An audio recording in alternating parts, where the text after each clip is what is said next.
Hola, buenas noches, hermosa comunidad Joel. Bienvenidos a este espacio de Parasha en Casa. Les damos un saludo especial a todos. Nos presentamos, somos la familia Ordóñez Arboleda. Ella es mi esposa, Danis Patricia Arboleda. Mi nombre es Luis Fernando Ordóñez. Tenemos dos hijos, asistimos a la comunidad hace 2 años larguitos.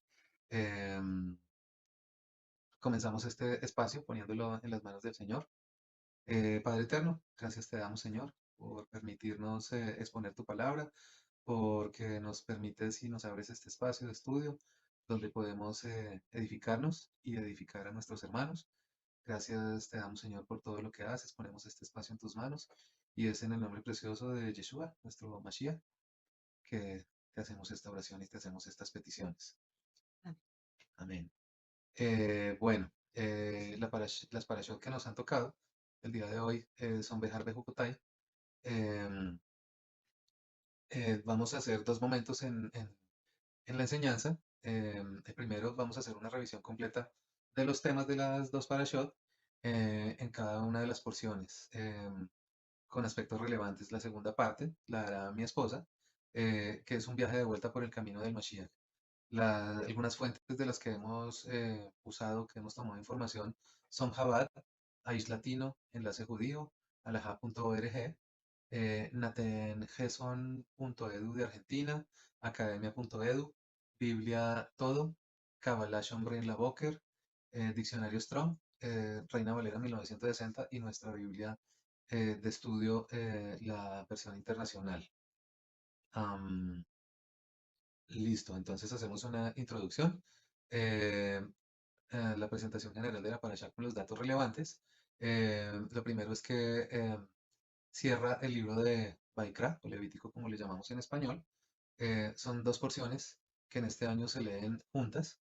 En años comunes se leen juntas y separadas en años bisiestos. Son las porciones número 9 y 10 del libro, 32 y 33 del ciclo de lecturas de la Torá. Nos muestra aspectos relevantes de temas relativos al comportamiento como propietarios en libertad, como son el equilibrio económico, la justicia social y el compromiso personal con el prójimo y con Dios. También nos recuerda la necesidad de estudiar y poner en práctica lo estudiado. Esto obviamente con respecto a las palabras de la Torá. Nos muestra la estrecha relación entre la fe y la obediencia y nos enseña que sin fe es difícil obedecer y que obedecer fortalece nuestra emuná. En la obediencia y en la fe, que son las que preceden al milagro. Sus frases iniciales son casi idénticas a las finales, de la 25.1 a la 27.34, pero se expresan al contrario. El versículo 25.1 dice: en el monte Sinai, el Señor le ordenó a Moshe que le dijera a los israelitas, y el 27.34 dice: estos son mandamientos que el Señor le dio a Moshe para los israelitas en el monte Sinai.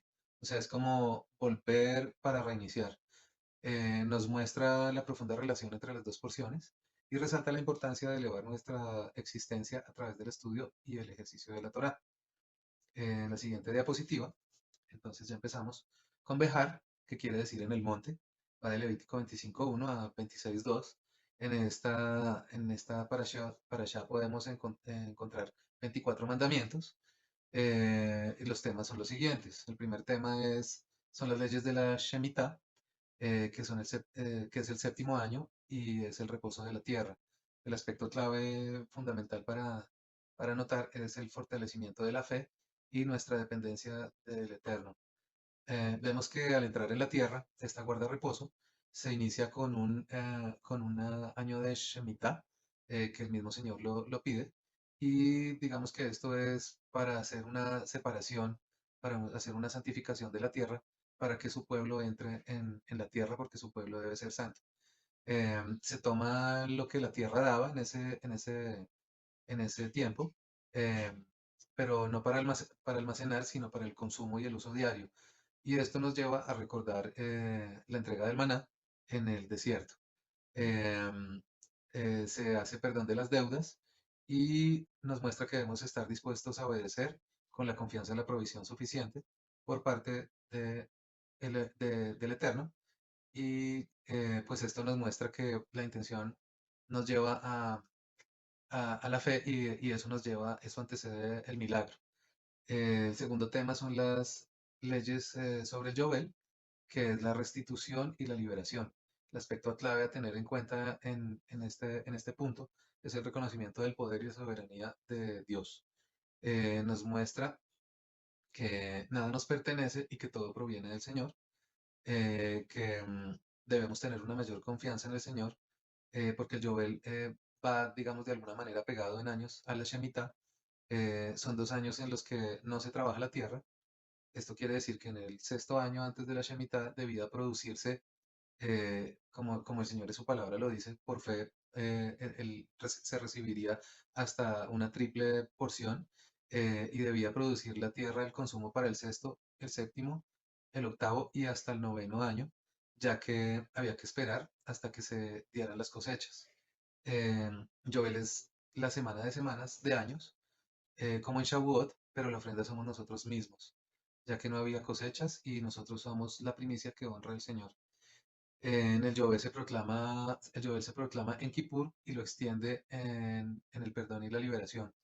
Se perdonan las deudas, nuestras deudas, se redimen las posesiones que retornan a sus dueños y las personas retornan a sus familias. Somos libres para adorar al Señor y estudiar la Torah en su tiempo. También nos muestra que es un tiempo maravilloso para la Teshuvah, que es el arrepentimiento y el retorno, y para el Tikkun, que es la reparación y la rectificación. También vemos que hay que aprovechar el tiempo en aquello para lo que el Señor lo concede y lo ordena, que es el reposo, el estudio, la alabanza y los actos de justicia. Seguimos a nuestro siguiente tema, que son las normas de compra y venta de la propiedad. Esto hace un especial énfasis en la tierra y el aspecto clave que debemos tener en cuenta es la integridad como testimonio de la obediencia. Vemos las instrucciones para actuar correctamente como propietarios, cómo vender y comprar teniendo en cuenta el tiempo del jubileo y cómo dar y recibir el precio justo por el derecho del uso de la tierra o de las casas o de trabajo de las personas, sin perder el derecho a la redención, según lo establecido para cada caso. El siguiente tema nos muestra cómo tratar al que se empobrece y al esclavo. Aquí nos habla de la ayuda al otro y de la manera oportuna de, y desinteresada y el trato digno y respetuoso, desde lo material y lo espiritual también. Ah, Vemos que hay una obligación personal de ayudar al otro y sostenerse y avanzar evitando que caiga. Aplica tanto en lo material como en lo espiritual.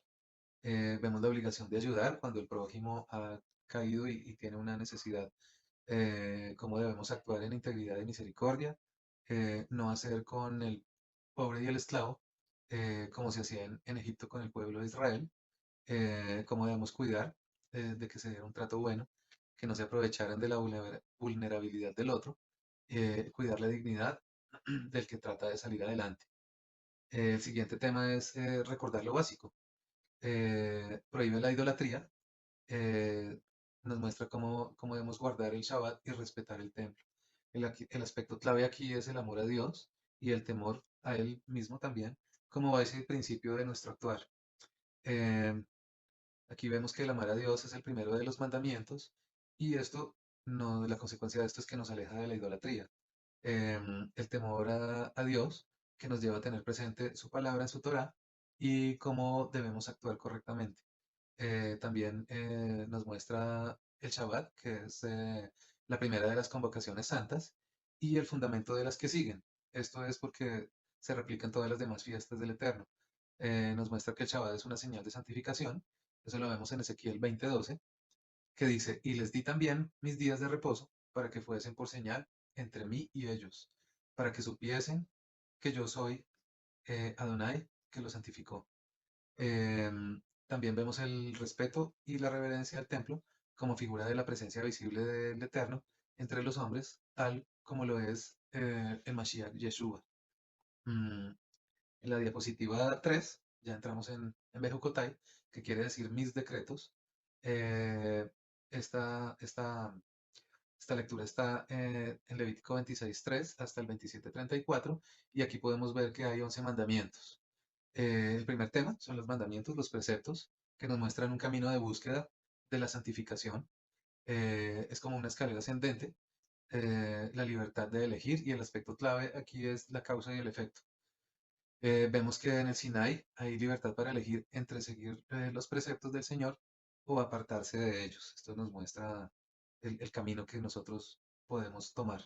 Nos muestra también que la Torah nos da vida porque nos mantiene cerca del Eterno y nos aleja del pecado que es muerte. También nos muestra que nuestro actuar siempre tiene que ser, que debe tener consecuencias positivas, aunque a veces, bueno, no tanto. Digamos que eso ya es según lo que a nuestro parecer escojamos. El siguiente tema son las bendiciones de la obediencia. Lo podemos ver que esto lo leemos en 10 versículos y habla de contar con el favor del Señor porque nos hacemos agradables a Él. El aspecto clave aquí es el compromiso, el estudio de la Torah y ser una Torah viviente. Eh, Vemos que el número de versículos es un recordatorio de los mandamientos, ya que son 10 versículos, como lo dije al principio.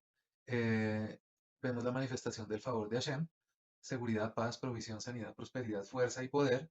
Vemos la obediencia, que es vida, como dice en la palabra en Ezequiel 20:11, dice, les di mis decretos y les hice conocer mis leyes, que son vida para quienes los obedecen.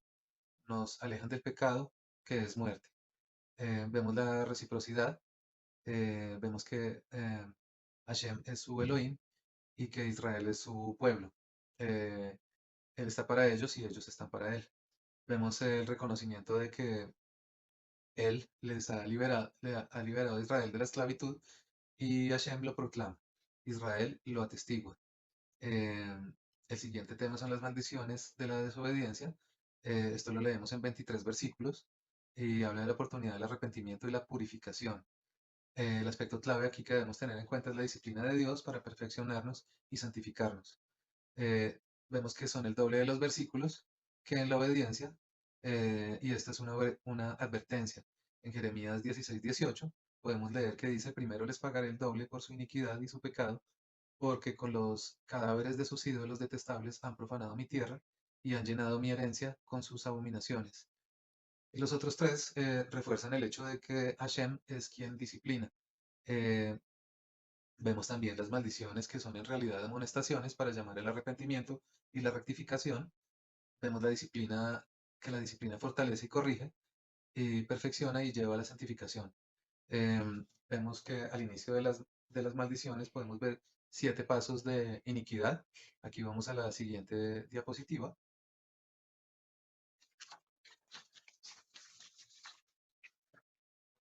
Vamos a la siguiente diapositiva,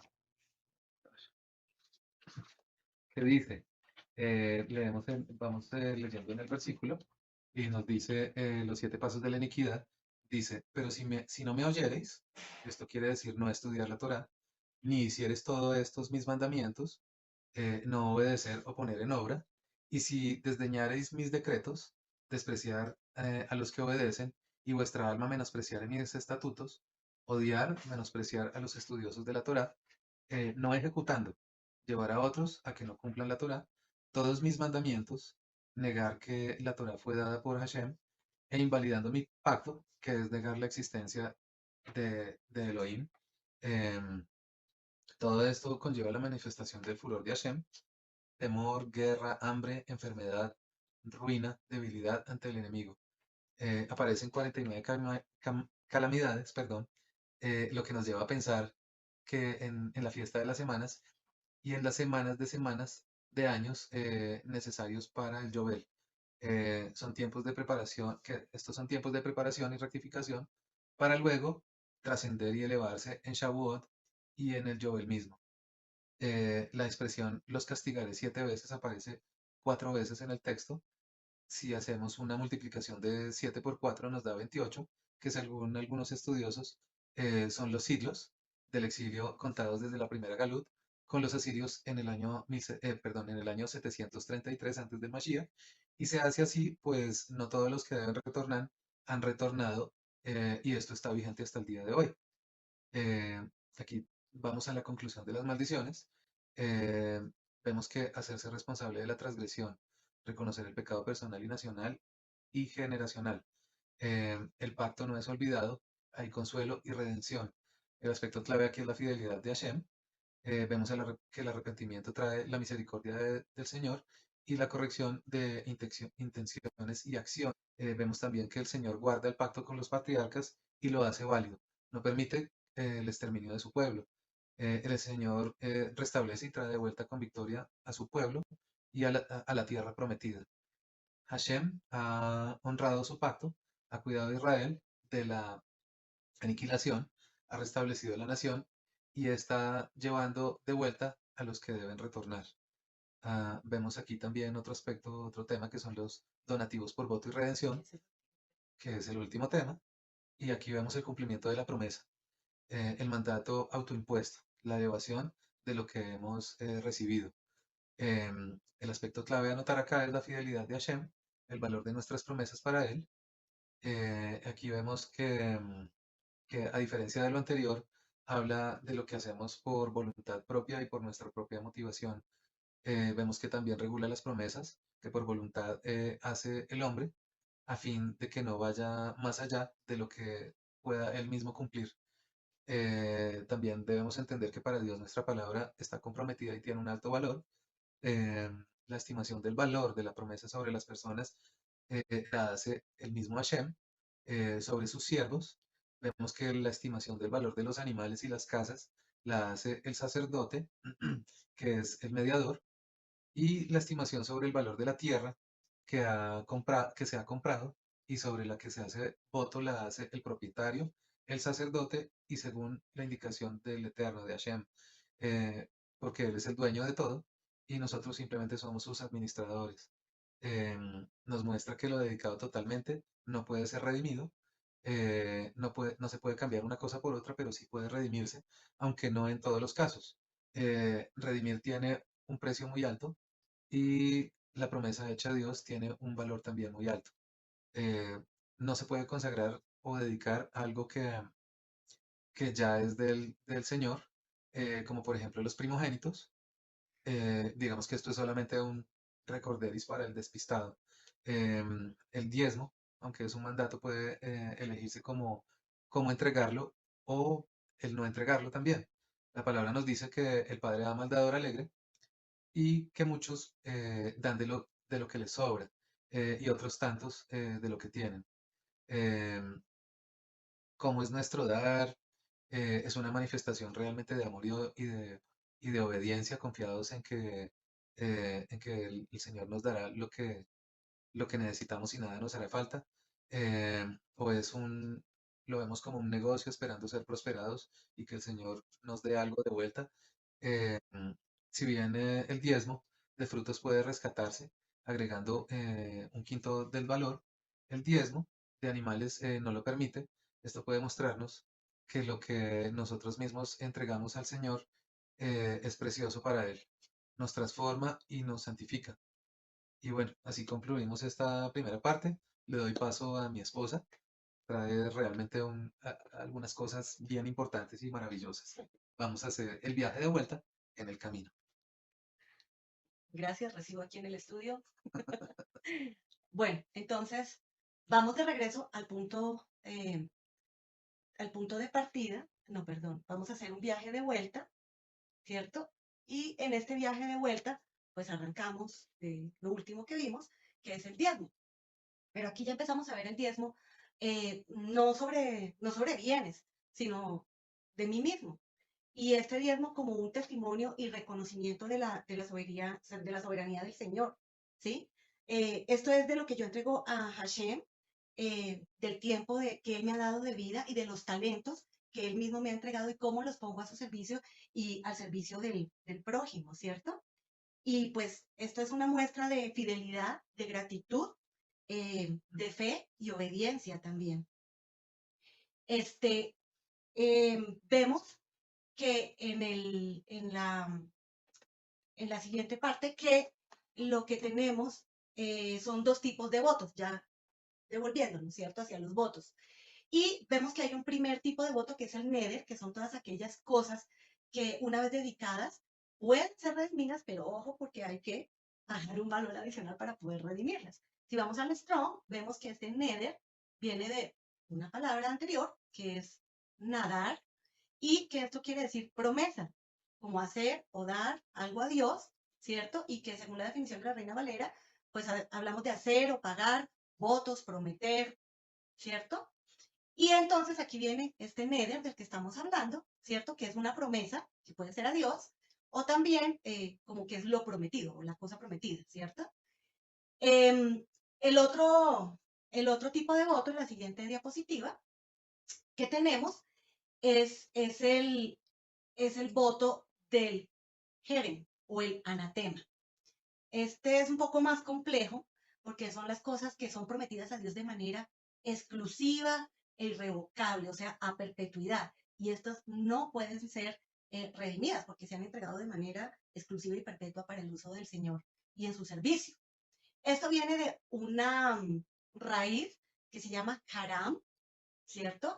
Y esta nos dice que esto es como encerrar, como dedicar, consagrar, ¿cierto? Entonces, y luego deviene a Jerem, que como una red, que por lo general es un objeto condenado o exterminio. Y entonces nos habla de anatema, armar, consagrar, dedicado, red, maldición. Entonces es un poco complejo porque tiene un tema de que cómo así que algo consagrado lleva maldición, es algo, una combinación extraña, ¿cierto? Entonces vamos a seguir mirando este tema del anatema para poderlo aclarar. Levítico 27-29, que es donde se expone este tema, allí lo vemos en hebreo y la parte roja es el término jerem, ¿cierto? Y vamos a ver, esto está mostrado o cómo nos muestran o nos explican este término. Entonces, vemos en la versión moderna de 1929, dice, cualquier ser humano que fuere apartado irrevocablemente no podrá ser redimido, será muerto irremisiblemente. Y uno podría decir, pero esto es extraño porque el Señor ha prohibido el sacrificio humano, ya que estamos hablando de humanos, ¿y cómo así que va a ser muerto irremisiblemente? Bueno, si hablamos de que ha sido apartado irrevocablemente, esto quiere decir que es apartado a perpetuidad y un ser humano pues tiene un final, ¿cierto? Entonces está apartado hasta el tiempo en que la persona muere. O sea, va a estar dedicada únicamente al servicio del Señor hasta el momento en que el Señor mismo lo llame pues a su presencia, ¿cierto? En la Biblia textual vemos que aparece ninguna persona bajo anatema. Y ya vimos antes, ¿cierto? Que el anatema hablaba de consagrar o separar. Entonces, pues, ok, no podrá ser rescatado, será muerta, es el mismo sentido, o sea, hasta el final de su vida, consagrado como anatema en la Biblia de Jerusalén, va exactamente en el mismo sentido, o sea, hasta el final de la vida del hombre, en la nácar colunga, consagrado con anatema. Entonces ahí vemos bajo anatema, como anatema, con anatema, separado como anatema, que van todas en el mismo sentido. Ahora aquí vemos en la Reina Valera 1977, condenado como anatema. Y aquí empieza a cambiar el sentido de la palabra. ¿Cómo así que condenado? Esto puede ser en el sentido de que, por ejemplo, cuando se hace un voto sobre un tercero, sin que este tercero tenga, digamos, posibilidad de decir, no, espere tantico, como pasó con el profeta Samuel, que fue ofrecido desde antes de su concepción y luego fue entregado al servicio del Señor durante toda su vida, pues es casi como una condena porque no tuvo la posibilidad de elegir, o sea, no tuvo nada que hacer. Entonces, pues ahí lo vemos. Y aquí empieza ya otro sentido completamente diferente. Condenado, condenado. Entonces, esto dice que no puede ser rescatado, que ha de ser ejecutado,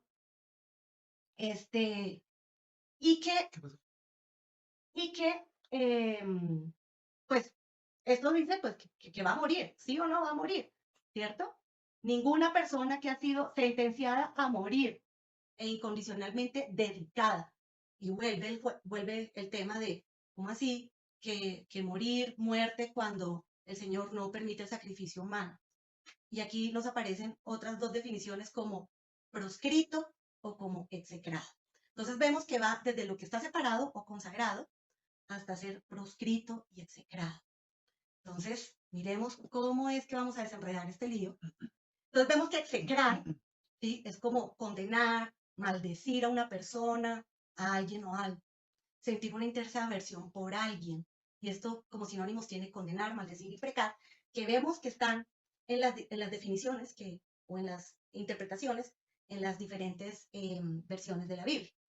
Y tenemos el proscribir, echar a alguien del territorio de su patria comúnmente por causas políticas. Ya sabemos para dónde vamos, ¿no? Prohibir el uso de una cosa o la práctica de una costumbre, o sea, censurar, declarar a alguien como malhechor público, como enemigo público o enemigo del Estado, ojo, y a veces ofreciendo premio a quien lo entregue vivo o muerto. Entonces, estas son dos acepciones, ¿cierto?, que nos van a llevar a ver una definición de anatema que está en el diccionario de Jerusalén, en nuestra siguiente diapositiva. Entonces, resulta que en esta definición que vemos en la siguiente diapositiva, el Jerem del Antiguo Testamento nos dice que pertenece a la esfera de lo santo y de lo impuro. Otra vez la dualidad. Santo, impuro, ¿cómo pueden ser ambas cosas? Nos dice también que en el judaísmo posterior se conoció el anatema sinagogal. Esto se entendía como una expulsión que podía ser o durante un tiempo o de manera permanente de la sinagoga por algún tipo de transgresión grave, ¿cierto? Y en la Septuaginta lo vemos como destrucción. Entonces, hay una doble significación en el griego helenístico. Y aquí es donde empezamos a desenredar todo esto. Y nos dice que es una ofrenda hecha a la divinidad, como ya lo hemos visto, algo consagrado, o algo entregado a la ira de la divinidad. O sea, lo que cae a lo que le cae una maldición, digámoslo así. Entonces resulta que lo primero es la esfera de lo divino, que es la consagración total a Dios para su servicio, para su honra, para su alabanza. Y en el segundo, lo impuro, lo que debe ser destruido para hacer justicia delante de Dios.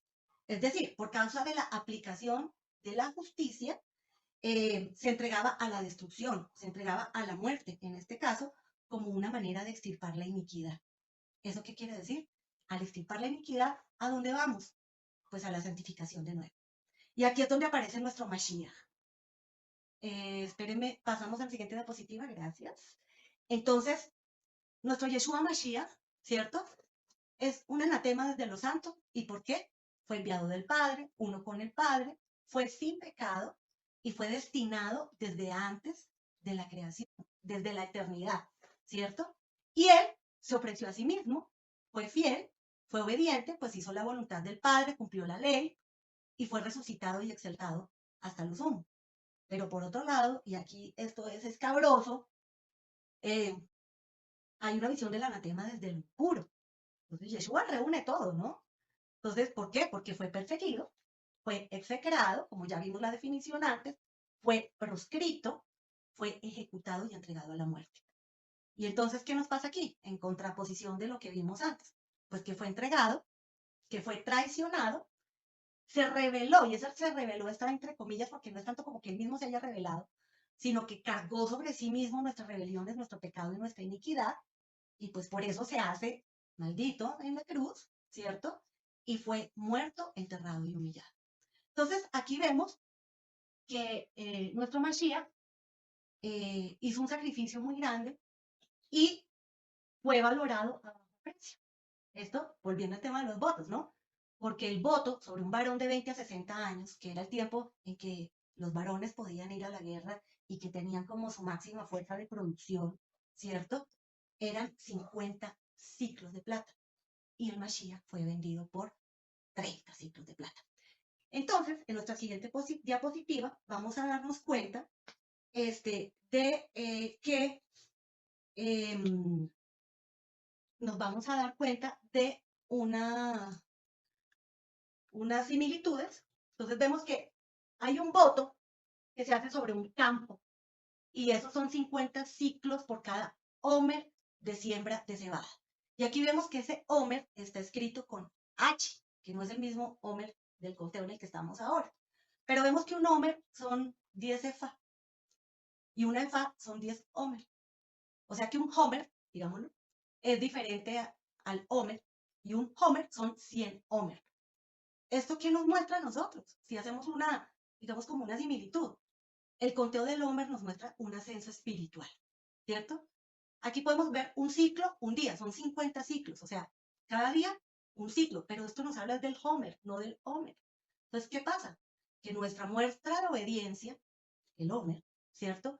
Tiene mucho valor, tiene 100 veces más su valor. Esa obediencia y esa fe hace que se incremente porque nos da un fruto de carácter. Entonces, hasta ahí va una cosa. En contraposición, ¿qué encontramos? Que el campo que fue comprado con el precio que se pagó con el Mashiach, que fueron 30 ciclos, fue comprado para cementerio de extranjeros. ¿Y esto qué nos muestra? Sin obediencia, pues no hay fruto. Sin Yeshua no podemos hacer absolutamente nada. Y seguimos siendo extranjeros. Ahora, al otro lado, un homer de semilla para el campo son 50 ciclos y un hombre, la promesa hecha sobre el voto, eran los mismos 50 ciclos. Similitudes. Somos el campo en el que se siembra la semilla de la palabra para pasar de muerte a vida y dar un fruto de 100 por uno. O sea, no solo de pan vive el hombre, sino de la palabra de Dios, y los estatutos del Señor están hechos para darnos vida. Y obedecerlos es tener vida buena y abundante. En contraposición, el que desobedece se aparta de Dios y pues es un campo estéril. Aquí rápidamente pues vemos que la obediencia pues está indefectiblemente pegada a la Torá, o sea, ahí no hay nada que hacer. Pues la Torá es la ley, es la enseñanza. El pecado pues es la transgresión de la Torá. Si no hay Torá, pues no podemos transgredir. Eso se parece a algo que escuchamos hace unos días, ¿cierto? Y pues si no hay transgresión, no hay pecado. Si no hay pecado, no hay necesidad de salvación o redención. Entonces, ¿para qué existiría el Mashiach? ¿Cierto? Entonces, Yeshua nos libera de la maldición de la Torah. Pero no es que porque la Torah sea una maldición, sino de la maldición que, como vimos, recae sobre los que no la obedecen. ¿Cierto? Y trae sobre nosotros, ¿cierto? El arrepentimiento, el perdón, la rectificación. Yeshua cambia nuestro corazón a través del Ruach HaKodesh, ¿cierto? Y entonces podemos recibir la bendición al obedecer. Entonces ahí vemos que nos hablaba de que el que me ama guarda mis mandamientos y vemos en Yeshua un modelo de obediencia. Ahora, respecto a la obediencia, pues tenemos también un camino ascendente, ¿cierto? Entonces aquí vemos que arrancamos desde que nos preguntamos el por qué, pues sencillamente decimos porque Dios nos lo pide, ¿sí? A veces no conocemos, no vemos el valor o no entendemos. Y eso que hace que hagamos, que respondamos desde el temor por el miedo al castigo, básico, instintivo. Seguimos hacia adelante.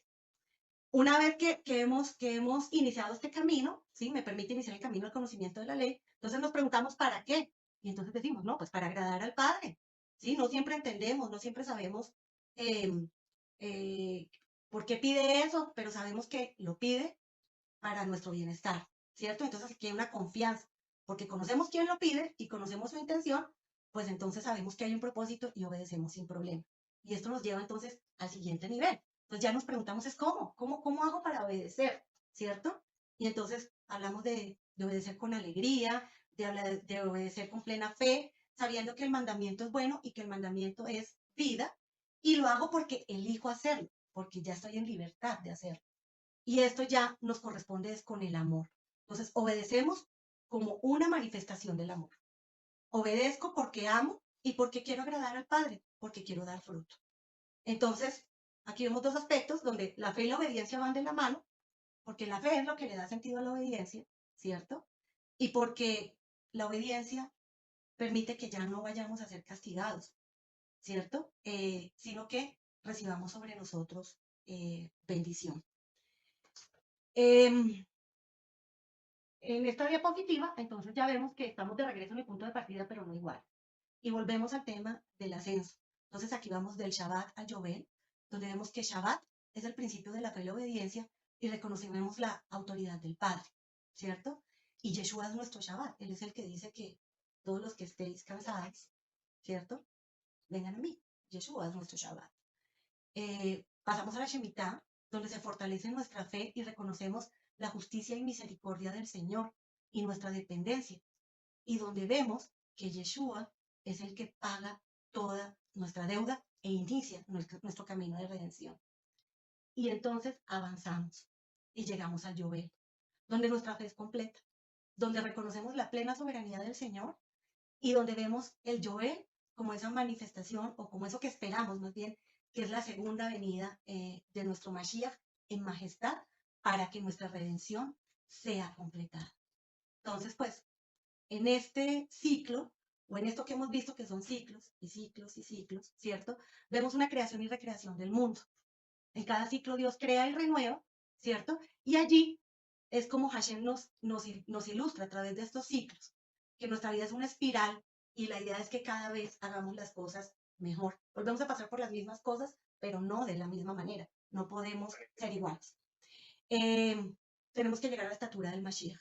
Entonces, ya para cerrar, entonces vemos que en la fe está nuestra intención hacia Hashem, ¿sí? Encontramos la fuerza para obedecer y el sentido de la obediencia, pero al mismo tiempo, en la obediencia, viene el milagro de la transformación y de la elevación y de la bendición, incluso más allá de lo que esperamos. Entonces, pues tenemos esta emuná shelema, esta fe entera, completa, ¿cierto? Que es la espiral ascendente de la fe por medio de la obediencia y del mismo modo en sentido contrario, de la obediencia por medio de la fe. Bueno, pues Ok, así terminamos. muchísimas gracias. Muchísimas gracias. Damos gracias primeramente al Señor por podernos permitir haber hecho este estudio y poder nosotros haber entendido y aprender muchísimo. Esperamos que haya sido de su gusto, que haya sido de su agrado, que llene de alegría su corazón y que se llenen de fe. Emuná Shelema es lo que necesitamos, llenarnos de fe. Damos gracias al Señor por este espacio, por todos ustedes. Damos gracias a nuestra hermosa comunidad. Bendecimos, solo bendecimos. ¿Y qué más podemos decir? Shavuot, Shavua Tov y, bendiciones. y esforzarse, esforzarse y ser fortalecidos. Hasa, hasa. Shalom a todos.